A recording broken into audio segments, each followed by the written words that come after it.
Alhamdulillah nahmaduhu wa nasta'inuhu wa nastaghfiruh wa na'udzu billahi min shururi anfusina wa min sayyiati a'malina may yahdihillahu fala mudilla lahu wa may yudlil fala hadiya lahu asyhadu an la ilaha illallah wahdahu la syarika lah wa asyhadu anna Muhammadan abduhu wa rasuluh. Ikhwani fid din, azakumullah. Kita akan bahas tentang masalah darah dan ini merupakan masalah yang penting. Ya. Dan masalah darah, masalah perkara yang pertama kali diadili oleh Allah di hari kiamat nanti. Masalah darah pertama kali Allah akan adili pada hari kiamat. Kalau hubungan antara manusia dengan Allah pertama kali sholat, tapi hubungan antara manusia dengan manusia pertama kali dalam masalah darah. Nabi bersabda SAW, awwalu ma yuqda bainan nasi yaumal qiyamati fid dima. Yang pertama akan diputuskan antara manusia dengan manusia pada hari kiamat adalah masalah darah. Adapun hubungan antara manusia dengan Allah, salat. Hadis ini sahih, diriwayatkan oleh Imam Bukhari dan Muslim dari sahabat Abdullah bin Mas'ud. Yang pertama dihisab pada hari kiamat masalah darah. Jadi masalah darah ini masalah besar yang terjaga dalam Islam, dan darah seorang muslim lebih mulia di sisi Allah daripada Ka'bah yang mulia. Dan orang yang menumpahkan darah seorang muslim, maka ini perbuatan kufur. Menumpahkan darah seorang muslim dosa besar yang paling besar. Menumpahkan darah seorang muslim seolah-olah menumpahkan darah seluruh manusia. Menumpahkan darah seorang muslim diancam dengan azab neraka jahanam. Dan orang itu disiksa selama-lamanya dalam neraka jahanam. Dilaknat dia oleh Allah dan disediakan siksa yang pedih. Dan orang yang menumpahkan darah seorang muslim diancam dengan tidak diampuni dosanya. Diancam tidak diampuni dosanya. Jadi disamakan oleh Nabi Muhammad SAW, orang yang menumpahkan darah seorang muslim itu dia seperti orang yang berbuat kesyirikan, nggak diampuni dosanya. Allah enggan untuk menerima taubatnya orang yang jelas mati dalam keadaan kafir, nggak diterima. Yang kedua, orang yang membunuh seorang muslim. Jadi hukumannya berat ini. Makanya kita bahas masalah ini karena kalau kita lihat sekarang banyak orang-orang yang memang meremehkan masalah darah. Dan ini masalah fitnah. Gampang-gampang menghalalkan darah kaum muslimin. Masalah-masalah kecil. Jadi masalah perkataan yang dia nggak suka, orang itu dibunuh. Masalah jual beli, masalah utang piutang, masalah warisan. Kadang-kadang juga masalah demo. Banyak korban kaum muslimin yang terbunuh dengan sebab itu. Ini bukan dosa kecil, dosa besar. Jadi kita wajib berhati-hati. Masalah darah ini masalah besar yang nggak boleh sampai darah seorang muslim tumpah, nggak boleh. Orang kalau bawa panah, kata Nabi, barang siapa yang bawa panah itu kan tajam. Kata Nabi, tutup dia. Jangan sampai kena seorang muslim, nggak boleh kena. Atau kita ada bawa pisau atau pedang, disuruh masukkan ke sarungnya. Jangan sampai terkena kepada seorang muslim. Gak boleh. Orang umpamanya ribut antara seorang dengan seorang, dia ngancam dengan pisau, gak boleh, hukumnya haram. Ngancam aja dengan pisau gak boleh, hukumnya haram dalam Islam. Bahkan Nabi mengatakan, man hamala alaina silah falaysa minna. Barang siapa yang mengangkat senjata kepada kami, bukan termasuk golongan kami. Mengangkat senjata aja gak boleh. Menunjukkan pisau aja kepada orang mukmin, mengancam, gak boleh, hukumnya haram. Apalagi sampai membunuh. Makanya kalau kita lihat di sini, darah seorang muslim ini sangat mulia.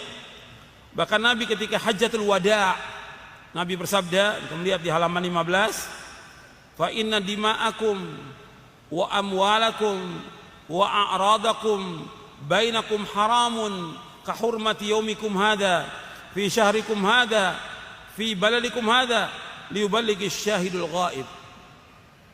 Sesungguhnya darah kalian, harta benda kalian, kehormatan kalian adalah haram, terpelihara antara sama kalian sebagaimana keharaman hari ini, bulan ini, di negeri ini, dan adalah orang yang hadir menyampaikan kepada yang tidak hadir. Hadis ini sahih, diriwayatkan oleh Imam Bukhari, Muslim dari sahabat Abu Bakrah. Nabi juga bersabda SAW, kullul muslimi alal muslimi haramun damuhu wa maluhu wa irduh. Setiap muslim dengan muslim lainnya adalah haram darahnya, haram hartanya, dan haram kehormatannya. Haram darahnya nggak boleh ditumpahkan, nggak boleh dibunuh, kecuali dengan jalan yang hak. Nanti saya akan jelaskan tentang jalan yang hak. Kemudian haram hartanya, nggak boleh diambil harta seorang muslim, nggak boleh. Nggak boleh juga orang dia hutang nggak bayar, nggak boleh, akan dituntut sampai hari kiamat. Begitu juga haram kehormatannya, nggak boleh dia dituduh dengan tuduh berzina atau tuduhan-tuduhan yang lain yang merobek kehormatannya dia, nggak boleh, hukumnya haram. Bahkan kehormatan seorang muslim ini sangat mulia di sisi Allah Subhanahu wa taala, nggak boleh dirobek kehormatannya. Kemudian ikhwan fillah, azakumullah, masalah darah ini, kata Nabi SAW, dunia ini seisinya ini hancur itu lebih ringan dibandingkan dengan terbunuhnya seorang muslim. Nabi bersabda SAW, la zawalud dunya ahwanu indallahi min qatli rajulin muslim. Sungguh lenyapnya dunia lebih ringan insya Allah dibandingkan dengan terbunuhnya seorang muslim. Hadis ini sahih dari Imam Nasai dari Abdullah bin Amr. Dari Buraidah radhiyallahu anhu yang mengatakan Rasulullah bersabda, qatlul mu'min a'zamu indallahi min zawalid dunya. Terbunuhnya seorang muslim lebih berat urusan insya Allah daripada lenyapnya dunia. Artinya betul-betul Allah Subhanahu wa taala dan juga nabinya Muhammad SAW memuliakan darah seorang muslim, nggak boleh dibunuh. Kalau sekarang banyak sekali orang dalam masalah apa aja sudah mengancam dengan bunuh. Kadang-kadang perbedaan paham udah saling menyerang, nggak boleh. Perbedaan paham sejak zaman dulu sudah ada perbedaan paham, tapi dengan menyerang, mengancam, itu kan nanti yang terbunuh orang muslim, sama-sama muslim dengan pemahaman yang beda, orang muslim kemudian saling membunuh, nggak boleh dalam Islam. Hukumannya dosa besar. Kata Nabi, sibabul muslimi fusuqun wa qitaluhu kufrun. Mencaci maki seorang muslim adalah fasik, perbuatan dosa. Wa qitaluhu kufrun, dan memeranginya adalah kufur. Memerangi seorang muslim adalah kufur. Maka nggak boleh membunuh seorang muslim. Hukumnya haram dan termasuk dosa besar yang paling besar. Dosa besar yang paling besar. Nabi SAW pernah melihat Ka'bah. Artinya waktu tawaf, Nabi mengatakan kepada Ka'bah itu, kata Nabi, ma atyabaki wa atyaba rihaki ma a'zamaki wa a'zama hurmataki waladhi nafsu Muhammadin biyadihi la hurmatul mu'min a'zamu indallahi hurmatan minki. Betapa bagusnya dirimu wahai Ka'bah, betapa harum aromamu, serta betapa besar nilai dan kehormatanmu. Namun demi Allah yang jiwa Muhammad berada di tangannya, sungguh kehormatan seorang mukmin lebih besar di sisi Allah dibandingkan dirimu, baik harta maupun jiwanya. Kalau Ka'bah dia sebagai kiblat kaum muslimin, cuma satu kehormatan, mulianya Ka'bah ini.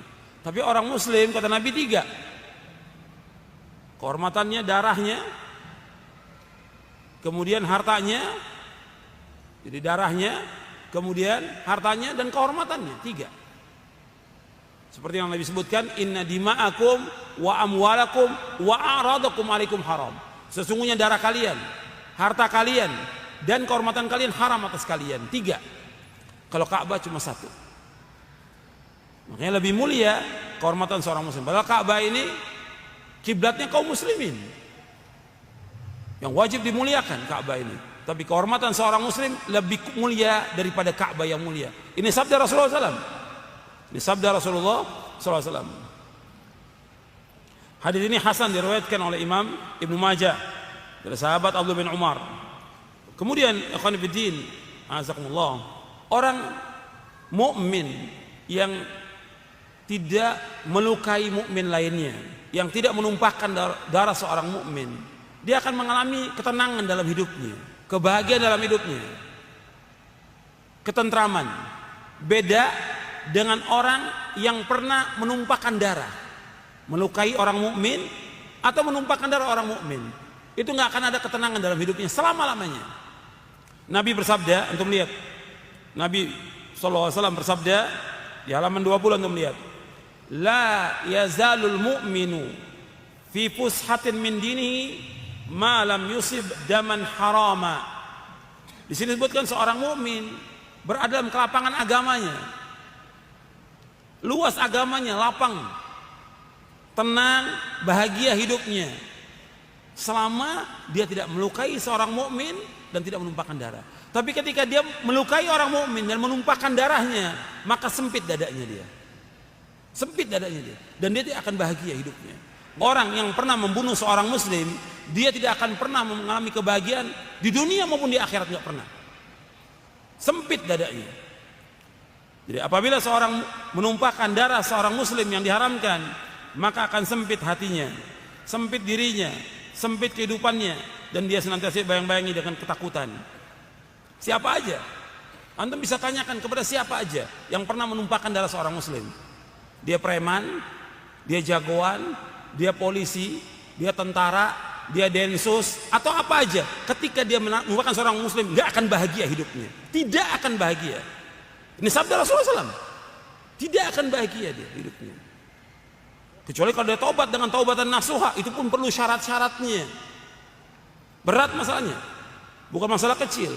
Bayangkan Nabi mengatakan dunia ini semuanya hancur, itu lebih ringan dosanya dengan membunuh seorang muslim. Coba antum bayangkan, dunia ini seisinya hancur, ya, dengan terbunuh seorang muslim, itu masih lebih ringan hancurnya dunia. Lebih besar dosanya membunuh seorang muslim. Berat hukumannya. Makanya peringatan untuk semuanya ini, untuk kita semuanya, untuk seluruh kaum muslimin dan muslimat, siapa aja. Jadi nggak boleh sembarangan. Apakah dia preman, dia polisi, dia tentara, densus, nggak boleh sembarangan membunuh seorang muslim. Berat hukumannya, dunia akhirat berat hukumannya.